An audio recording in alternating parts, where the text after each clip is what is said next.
IX Entertainment present Delhi.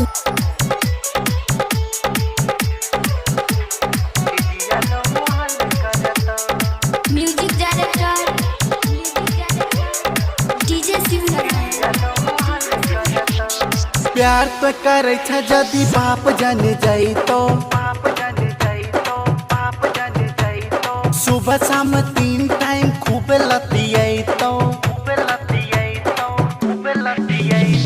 प्यार तो करे जदि बाप जान जाई तो सुबह शाम 3 टाइम खूब लतियाई तो खाना पीना बंद हो तो छीन तो मोबाइल मारी मारी गाल तोरा लाल करता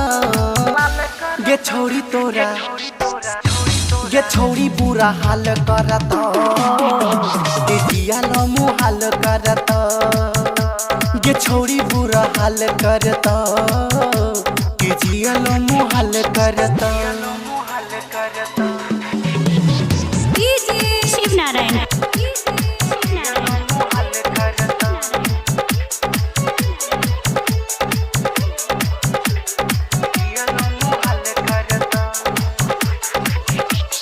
जानता जहान छौरी अभियो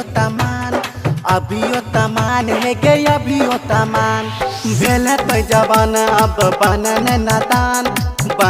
नादान है गे बनने नादान मैया तो तोरा खाली छोड़ दे छो डांट के है गे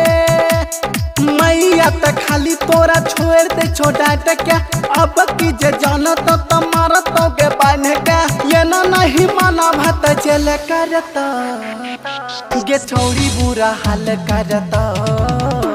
गे जियल मोहाल करता गे छोड़ी बुरा हाल करता गे जियल मोहाल करता डीजे शिवनारायण।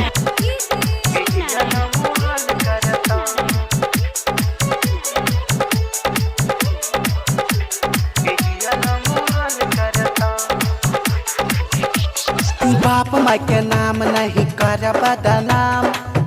बदनाम नहीं कराई ना काम छोड़ दे तो छोरा बुरा हो तो अनजाम बुरा हो तो अनजाम काम नहीं दे तो तोरा चंदन बिहारी सुन गे काम नहीं दे तो तोरा चंदन बिहारी भाई जदि देख तो दे तो गोली मारी महेश निराला जब बयान करता गे छोरी बुरा हाल करता गे जिया लो मुहाल करता गे छोरी बुरा हाल करता गे जिया लो मुहाल करता।